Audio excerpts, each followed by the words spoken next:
بالله من الشيطان الرجيم بسم الله الرحمن الرحيم السلام عليكم ورحمة الله وبركاته إن الحمد لله نحمده ونستعينه ونستغفره ونعوذ بالله من شرور أنفسنا ومن سيئات أعمالنا من يهده الله فلا مضل له ومن يضلل فلا هادي له أشهد أن لا إله إلا الله وحده لا شريك له وأشهد أن محمدا عبده ورسوله يا أيها الذين آمنوا اتقوا الله حق تقاته ولا تموتن إلا وأنتم مسلمون يا أيها الناس اتقوا ربكم الذي خلقكم من نفس واحدة وخلق منها زوجها وبث منهما رجالا كثيرا ونساء واتقوا الله الذي تساءلون به والأرحام إن الله كان عليكم رقيبا يا أيها الذين آمنوا اتقوا الله وقولوا قولا سديدا يصلح لكم أعمالكم ويغفر لكم ذنوبكم ومن يطع الله ورسوله فقد فاز فوزا عظيما أما بعد فإن أصدق الحديث كتاب الله وخير الهدي هدي محمد صلى الله عليه وسلم وشر الأمور محدثاتها وكل محدثة بدعة وكل بدعة ضلالة وكل ضلالة في النار اللهم إنا نسألك علما نافعا. Ya Allah, kami memohon kepada Engkau ilmu yang bermanfaat, warizqan thayyiba, dan rezeki yang baik, wa amalan mutaqabbala, dan amal yang diterima. Alhamdulillah, kita bersyukur pada Allah SWT dapat lagi kita bertemu pada pagi ini untuk kita meneruskan kuliah kita dengan mengambil faedah daripada kitab yang bertajuk Buku Pintar Ilmu Tauhid, yang diambil daripada kompilasi fatwa dan risalah Fadilatul Syekh Muhammad bin Saleh Al-Utsaimin rahimallahu ta'ala, yang disusun oleh Abu Fadli Rabbani hafizahullah ta'ala. Kitab ini diterbitkan oleh Media Tarbiyah cetakan yang pertama Rejab 1440 Hijrah bersamaan dengan April 2019. Sebuah kitab yang syarat dengan manfaat yang terkait tentang ilmu yang berbicara tentang tauhid ataupun akidah, yang merupakan kewajipan bagi setiap hamba yang mukallaf untuk mengilmuinya, untuk mengamalkannya, dan untuk mengajak manusia kepadanya dan mati di atasnya, agar dengan itu dia akan meraih redha Allah SWT, dan kemuncaknya dia akan dikurniakan syurga di negeri akhirat, yang mana dia akan dapat bersama dengan para anbiya, para siddiqin, para syuhada, dan para salihin. Kerana syarat untuk memasuki syurga adalah tauhid. Apabila hilang syarat ini, maka hilanglah anugerah Allah Ta'ala untuknya, dan apa yang akan dia raih adalah sesuatu yang sangat mengkhawatirkan, yang sangat merugikan, iaitu dihumbankan ke dalam neraka dan kekal selama-lamanya di dalamnya. Ya, apabila hilang tauhid kepadanya, dia terjatuh dalam kesyirikan dan kekufuran. Dan perkara ini hendaklah dielakkan oleh setiap mukmin. Sebab itu kewajipannya adalah untuk mempelajari ilmu tauhid agar dia selamat. Baik, kitab ini memuatkan 12 bab secara terperinci dalam pelbagai perkara yang terkait tentang tauhid dan juga lawannya, iaitu kesyirikan.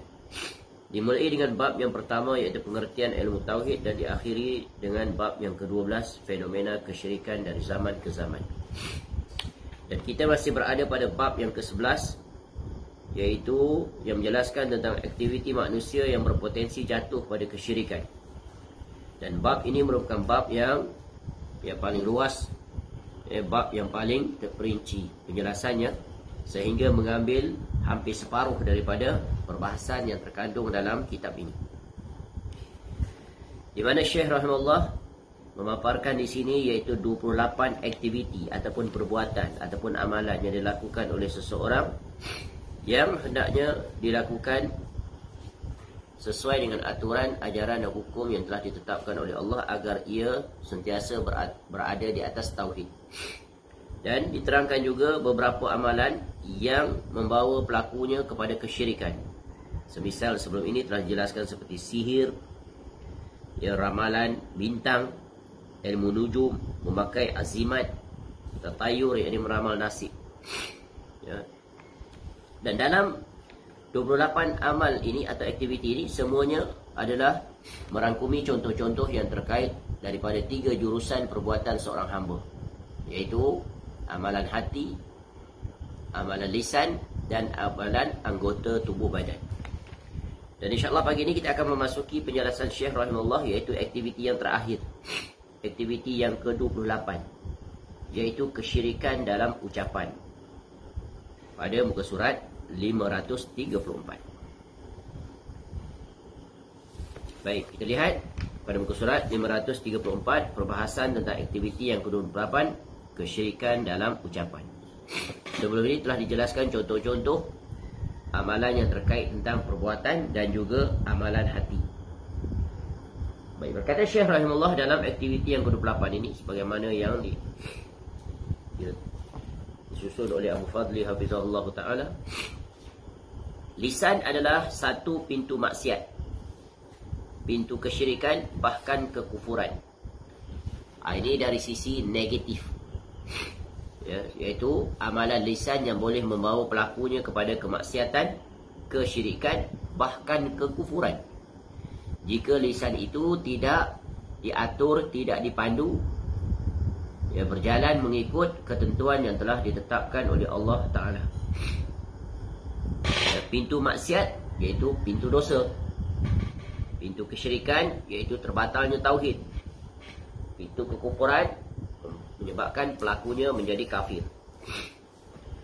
Al-Imam Ibn Al-Qayyim Al-Jawziyah rahimahullah berkata, menjaga lisan dimaksudkan supaya jangan sampai seseorang hamba mengucapkan kata-kata yang sia-sia, ya, kata-kata yang tidak mendatangkan manfaat baginya, bahkan mengundang mudarat. Dan ciri khas seorang mukmin yang sejati, sebagaimana disebut di beberapa hadis Nabi SAW, contoh, min husnil islamil mar'i tarkuhu ma la ya'ni. Di antara tanda-tanda yang mukmin yang baik adalah dia meninggalkan sesuatu yang tiada bermanfaat baginya. Dan termasuk perkara yang tidak mendatangkan manfaat adalah datang daripada jurusan lisan, iaitu ucapan. Apabila ia akan berkata, hendaklah ia mengatakan sesuatu yang dapat diharapkan keuntungan dan manfaatnya bagi agamanya. Apabila akan berbicara, hendaklah ia fikirkan, apakah dalam ucapan yang akan diungkapkan itu terdapat manfaat dan keuntungannya ataukah tidak. Apabila tidak bermanfaat, hendaklah ia diam. Apabila bermanfaat, hendaklah ia fikirkan lagi, apakah ada kata-kata lain yang lebih bermanfaat ataukah tidak. Ya. Ini diambil daripada kesimpulan tentang, berdasarkan banyaknya hadis-hadis Nabi SAW menjelaskan agar bagaimana seorang mukmin itu bersikap dalam menguruskan lisannya. Ya, jadi lisan ini, ia adalah salah satu anggota tubuh badan yang paling utama, yang menatijahkan sama ada kebaikan atau keburukan. Jadi kaedah di dalam mengurus lisan, iaitu sebelum kita mengeluarkan kata-kata atau kalimat atau ayat, maka berfikirlah terlebih dahulu dengan teliti, buat pertimbangan dari sisi manfaat atau mudarat sebelum berbicara. Kerana implikasinya sangat besar. Jika dia tidak terjatuh ke dalam kebaikan, dia akan terjatuh ke dalam keburukan. Dan keburukan itu akan membawa kepada sama ada kategorinya maksiat, mendatangkan dosa, atau menjatuhkan pelakunya pada kesyirikan, atau yang paling berbahaya, jatuh kepada kekufuran atau kekafiran. Ya, sebab itu Nabi SAW dalam urusan lisan ini tak terhitung banyaknya hadis-hadis. Ya, dan Nabi SAW menyebutkan, ya, pada setiap pagi apabila seorang anak Adam itu, ya, dia bangun, maka seluruh anggota tubuh badan akan mengadu, akan berbicara kepada lisan kerana takut akan akibat lisan itu nanti apabila dia mula berbicara. Qala Rasulullah sallallahu alaihi wasallam, "Idza asbaha banu Adam fa innal a'dha'a kullaha tukaffiru al-lisan fataqul ittaqillaha fina fa innama nahnu bika fa in istaqamta istaqamna wa in i'wajajta i'wajajna." Apabila anak Adam mendapati pagi hari sekarang, setiap kali kita bangun pagi, itu nikmat Allah kurniakan kita usia, masih hidup.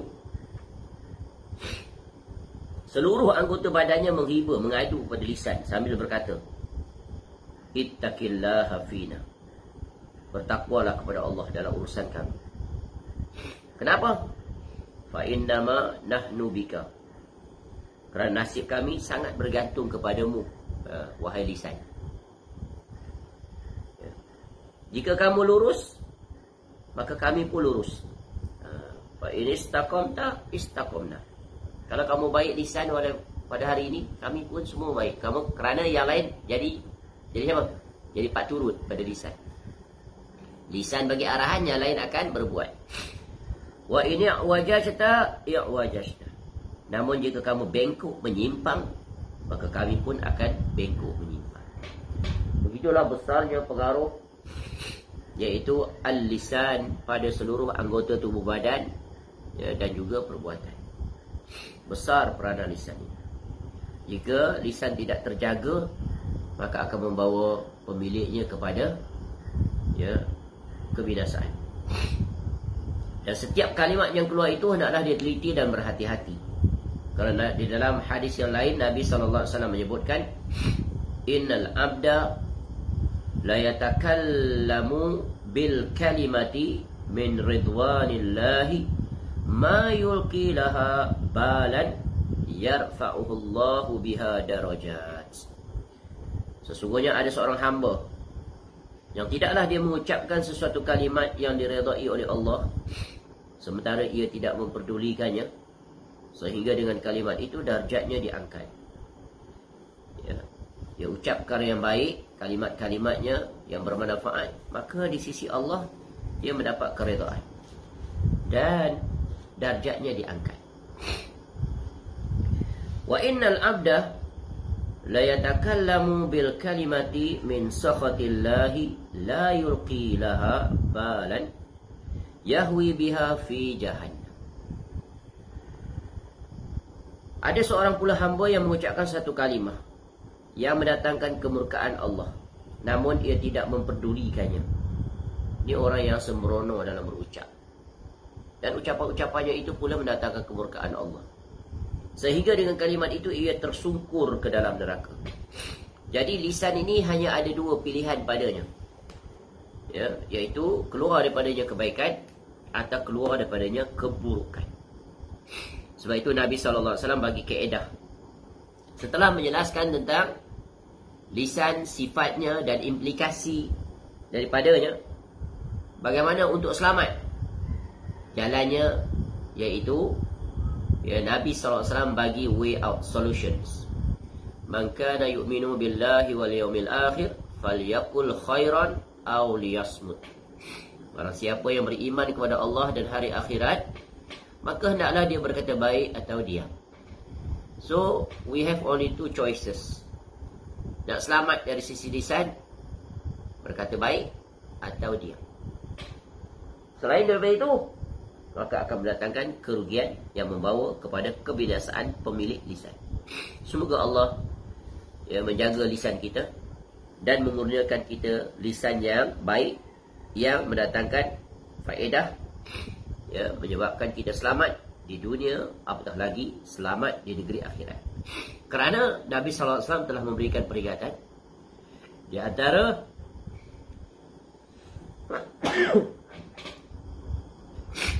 perkara atau amalan alhamdulillah, yang menyebabkan pelaku atau si hamba itu dihumbankan ke dalam neraka. Majoriti penghuni neraka adalah disebabkan oleh dua sebab, iaitu al-famu wal faraj.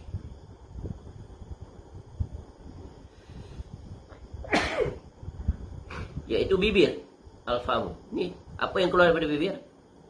Ucapan. Bagaimana ucapan boleh keluar? Dengan sekeping lidah yang tak terkendali. Tak tisu.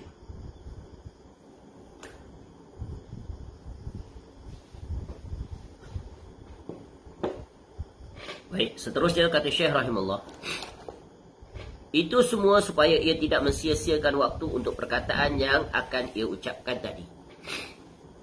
Apabila anda ingin mengetahui apa saja yang terdapat di hati seseorang, maka anda dapat mengetahuinya melalui gerakan lisannya.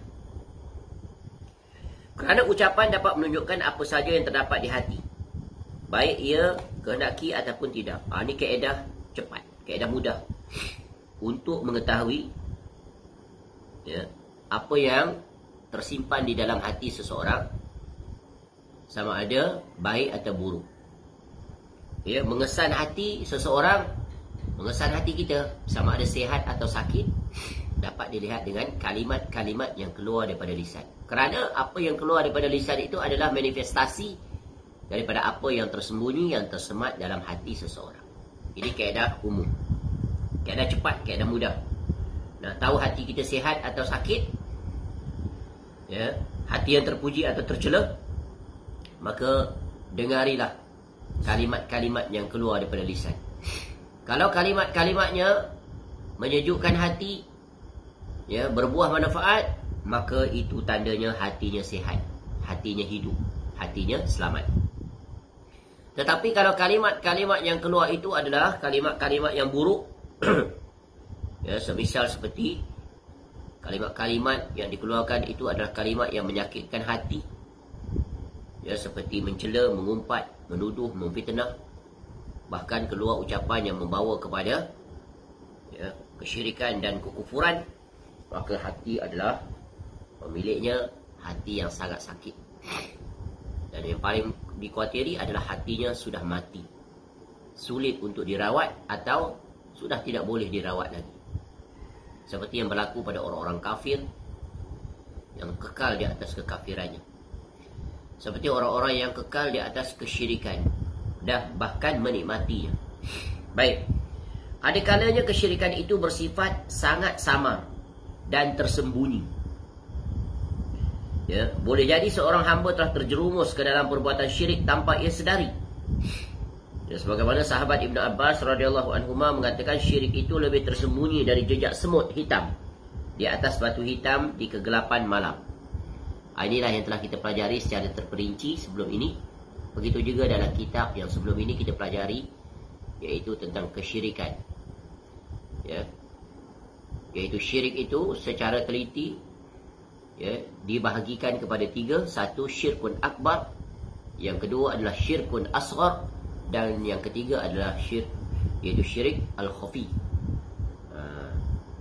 Syirik khafi ini adalah yang disebut di sini. Asyirku fi hazil ummah akhfa min dabibin namlatis sauda'i ala safatin sauda'a fi zulmatil lail, kata Nabi SAW.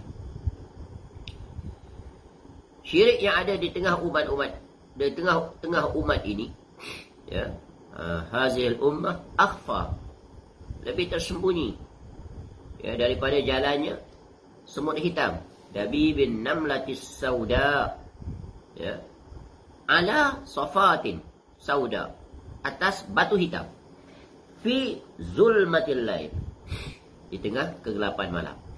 Betapa halusnya, betapa samarnya tentang kesyirikan ini, dan sehingga banyak manusia terjatuh ke dalamnya, kecuali mereka-mereka yang memiliki penapis ilmu syar'i yang sahih, jelas.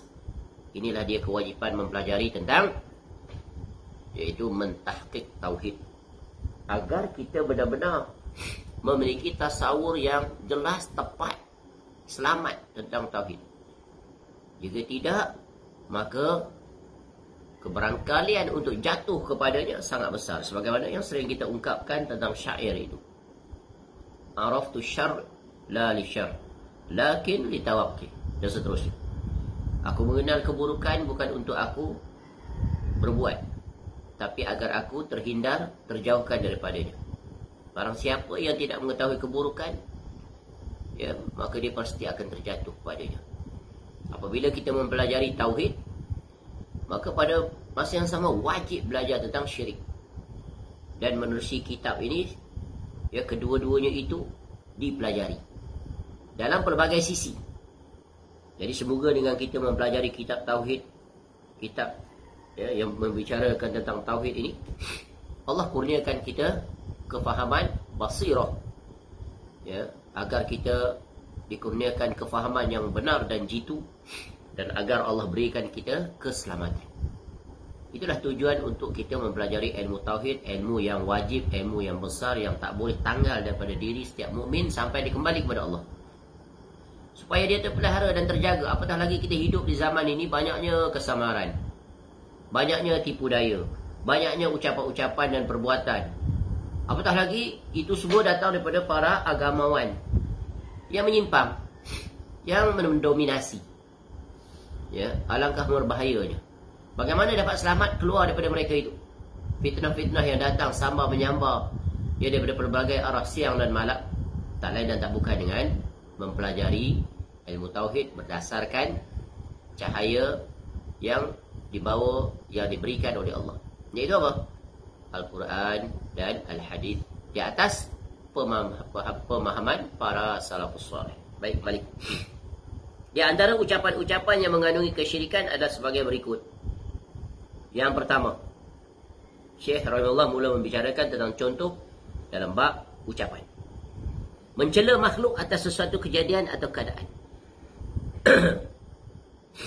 Lisan kebanyakan manusia begitu mudah mengumpat dan mencela, terlebih ketika terjadi sesuatu peristiwa atau kejadian yang tidak menyenangkan. Mengumpat, mencela ni bukan hanya kepada sesama manusia. Yang kita faham, yang lazim dapat ditangkap dengan cepat, iaitu mengumpat dan mencela ni kita nampak hanya sesama manusia. Betul kan? Mengumpat, al-ghibah. Apa makna mengumpat? Kita belajar dalam bencana lisan. Sebagaimana sabda Nabi SAW contoh, al-ghibatu zikruka akhaka bima yakrahu. Ya. Iaitu ghibah itu adalah engkau membicarakan, menyebut tentang saudaramu dengan sesuatu yang dia tak suka. Kalau dia dengar, dia tak suka. Jadi ghibah ni boleh berlaku di depan dia atau di tanpa kehadiran dia. Alangkah banyaknya manusia terjatuh ke dalam ghibah, mengumpat. Salah satu dosa besar dari jurusan lisan. Begitu juga mencela. Mencela seseorang, mencela. Ya, mencela ni maknanya menghina. Dan Nabi SAW menyebutkan, laisal mu'minu bit-ta'an walal la'an. Ya. Bukanlah seorang mukmin tu. Mukmin tu bukan dia seorang yang suka mencela, suka melaknat. Mencela dan melaknat. Ya, walal fahish walal badhi. Yang berkata keji dan berkata kotor. Ya, kerana mencela, mengumpat ni adalah satu perbuatan yang buruk. Ya, sibabul muslim fusukun wa qitaluhu kufrun. Mencela seorang muslim adalah kefasikan dan membunuhnya adalah kekufuran. La'anal mu'min ka qatli. Melaknat seorang mukmin itu adalah seperti dosa membunuh. Bayang. Yang ini kita faham. Sering kita dengar. Tetapi di sini ni yang nak dikaitkan pula selain daripada manusia. Mencela dia. Mencela makhluk Allah Ta'ala. Selain daripada sesama manusia. Apa contoh? Misalnya dia mencela hujan. Dengan mengatakan, aduh, hujan lagi.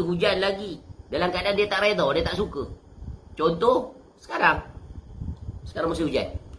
Bahkan di setengah tempat ditimpa banjir. Ya, hujan ni satu perkara yang merisaukan bagi orang yang mengadakan majlis kenduri kendara. Apatah lagi kenduri kahwin. Walimatul urus. Ya, kalau boleh dia hendak hari itu tak hujan. Tak salah dia minta untuk tidak hujan. Tapi kalau hujan, yang salahnya dia mencela. Hujan pula. baru saja nak mula kenduri. Ya, pukul 11 dah hujan dah. Macam mana orang nak datang? Datang perkataan seperti itu. Dalam keadaan dia ucap tu dia tak redha. Tapi kalau secara fitrah dia ucap seperti itu dengan tanpa ada i'tikad seperti itu, maka itu dia adalah perkara yang biasa, memang tabiat manusia. Tetapi bila dia mula meletakkan i'tikad, tidak redha dan dia mencela, dia marah kepada hujan yang menyebabkan orang tak datang kendurinya, ya, maka itu adalah perkara yang terlarang. Ya. Atau mencela angin kencang dengan mengatakan sialan, gara-gara angin ribut ini, ya, habis tumbuh-tumbuhan, ya, padi habis, ya, buah padi tu yang tak berapa hari lagi akan dipanen, akan dituai, ya, maka tiba-tiba rosak semuanya dan lain semacamnya. Ini ucapan-ucapan yang boleh sering berlaku. Ini kerana menunjukkan apa? Tidak redha dengan ketentuan Allah Ta'ala. Sebab itu Allah Ta'ala mengajar kita apabila berlaku sesuatu yang tak kita sukai, bukan ucapan seperti ini yang patut datang dulu. Tak. Apabila kita ditimpa sesuatu yang tak diinginkan, apa kita nak ucap? Qadarullah wa ma syaa fa'ala. Tu. Allah sudah menakdirkan segala sesuatu. Ya, dan dia berbuat menurut apa yang dia kehendaki. Kerana Allah Ta'ala dia yang mengatur. Allah adalah Al-Khaliq, dia adalah Al-Malik, dan dia adalah Al-Mudabbir. Maka ini menunjukkan apa? Sebab itu wajib kita kukuh di atas Tauhid Ar-Rububiyah. Kerana setiap saat kita akan berurusan dengan segala apa yang Allah lakukan terhadap alam ini. Betul kan? Kalau tidak kukuh tentang Tauhid Ar-Rububiyah, keluarlah ucapan-ucapan seperti tadi. Sebab itu orang yang memiliki ilmu ini, selamat dia. Apabila ilmu itu, sebab itu ilmu ini akan menjaga dirinya. Sebab itu kalau kita belajar tentang keutamaan ilmu, di antara keutamaan ilmu yang pertama adalah, iaitu tentunya ilmu itu akan mengangkat pemiliknya daripada kejahilan. Ya. Harta tidak. Ya. Ilmu akan menjaga pemiliknya. Ya. Tapi harta dia yang kena jaga. Pemilik tu kena jaga dia. Berat tak? Letih tak? Letih. Tapi ilmu, di antara keistimewaannya yang unggul adalah menjaga pemiliknya. Bila berlaku apa-apa, dia tahu apa yang patut dia buat. Bila diuji dengan musibah, dia bersabar. Itu dia punya prinsipal. Mula-mula dia sabar. Sabar itu datang daripada mana? Iaitu datang daripada redha. Ya, bagaimana dia akan redha? Kerana dia tahu ini semuanya adalah ketentuan Allah. Dia tahu, ya, makhluk ini adalah milik Allah. Makhluk Allah ni ada yang bersifat nampak, boleh dipegang, boleh dirasa. Macam kita ni. Betul kan? Makhluk yang tak dapat dipegang, tak dapat dirasa. Apa contoh? Angin tu yang biasa, lain benda tu. Yang kita tak rasa, tak pernah rasa dia tu makhluk. Bukan. Masa. Masa makhluk tak? Makhluk nanti akan datang. Mencela masa pun ada. Ya. Kejadian-kejadian, itu semuanya makhluk. Ya Allah telah atur berlaku. Ya. Jadi bila dia diuji dengan hujan lebat, ribut dan sebagainya, maka dia redha, dia pasrah. Ya. Dan padanya ada satu prinsip, ini semuanya adalah di bawah hikmah Allah Ta'ala. Tentu ada kebaikan. Walaupun secara appearance kita rasa tak selesa. Memang tabiat manusia. Tapi tabiat itu hendaklah diurus, dikendalikan sesuai dengan aturan syariat. Kalau tak diatur, maka dia akan boleh membawa kepada maksiat atau kesyirikan, bahkan membawa kepada kekufuran. Baik. Padahal ucapan-ucapan tersebut dapat tergolong syirik apabila disertai keyakinan bahawa hujan, angin kencang dan makhluk-makhluk yang lain adalah pencipta keburukan dan pencipta keburukan dan kejelekan. Samalah tu. Ya. Jadi mencela musim hujan, penyebab banjir. Ya. Jadi kebalikan daripada ini, sebab kalau kita ada ilmu, bagaimana kita nak berhadapan dengan hujan? Allah ajar betul kan? Supaya jangan keluar lisan yang tidak-tidak ini. Sebab itu Nabi SAW mengajar pada kita ketika berinteraksi dengan kejadian-kejadian dan keadaan yang berlaku. Bila berurusan dengan hujan, Hujan turun, ucapkanlah Allahumma sayyiban nafi'ah. Ya Allah, turunkanlah hujan yang bermanfaat. Manfaat untuk makhluk yang hidup, manusia, tumbuhan, binatang. Dia tidak datangkan mudarat. Berlaku landslide, corrosion or erosion. Kemudian seperti tu hujan menghasilkan air bawah tanah, tanah gelosor, maka tertimbunlah, dia jatuh tanahnya. Ini semuanya adalah segala ketentuan yang Allah tetapkan. Apa yang perlu kita lakukan? Bersabar. Ya. Redha. Ya, dan berjalan sesuai dengan aturan syariat. Jadi bila hujan turun, Nabi SAW ajar kita sebagai tanda syukur pada Allah. Bila hujan berhenti, baca doa. Mutirna bifadlillahi wa rahmati. Kita diberi hujan ini yang turun dari langit. Ya, kerana kurnia dan rahmat Allah. Ya, walaupun dari satu sisi dia merupakan mudarat, tapi dia tetap rahmat Allah Ta'ala. Dia membersihkan dunia ini. Ya, dia mengingatkan hati manusia yang selama ini lalai, alpa dengan nikmat. Sekali Allah datang hujan yang membawa mudarat, maka dia ingat kembali pada Allah. Itulah nikmat yang paling agung dengan hujan ini. Mendekatkan kembali hamba-hamba yang selama ini lalai dan lupa, agar mereka sentiasa ingat untuk kembali kepada Allah. Dan bagi orang yang memang sudah bertakwa kepada Allah, maka bertambahlah dekat mereka itu kepada Allah. Itulah dia ilmu yang akan membawa pemiliknya dalam apa keadaan pun makin hampir kepada Allah, bukan makin jauh. Dan jika datang kerisauan, khawatir hujan itu datang mudarat atau telah berlaku mudarat, maka bacalah Allahumma hawalaina wala alaina. Allahumma alal akami wazzirab wa butunil awdiyah wa manabiti syajar. Hafal doa-doa ini. Apatah lagi sekarang kita berada pada musimnya, iaitu hujan turun lebat di pelbagai tempat. Bahkan di tempat-tempat tertentu Allah uji mereka dengan banjir, sebagaimana yang berlaku di pantai timur. Semoga Allah berikan mereka kesabaran, berikan keredaan, dan Allah gantikan dengan apa yang berlaku nanti dengan kebaikan yang berlimpah ruah. Amin ya rabbal alamin. Adapun kita yang tidak ditimpa musibah seperti itu atau ujian seperti itu, mendoakan untuk mereka. Baik. Jadi baca doa seperti itu. Bahkan ketika angin datang, jangan sekali-kali mencela. Nabi SAW mengajarkan ketika angin, Allahumma inni as'aluka khairaha wa a'udzubika min syarriha. Ya Allah, jadikanlah kebaikan pada angin ini dan jangan jadikan padanya ada keburukan. Kalau datang halilintar petir, Nabi SAW mengajarkan, subhanallazi yusabbihur ra'du bihamdihi wal malaikatu min khifati. Suci Allah yang halilintar itu bertasbih. Kilat, petir, guru, mereka semuanya itu sedang bertasbih, iaitu memuji Allah. Seperti halnya para malaikat, kerana takut kepadanya. Mereka semua adalah makhluk Allah, mereka takut kepada Allah. Jadi kita jangan takut pada makhluk ciptaan Allah ini. Tapi takutlah, takut yang sejati, takut yang hakiki, takut pada Allah. Itulah dia iman yang sejati. Baik.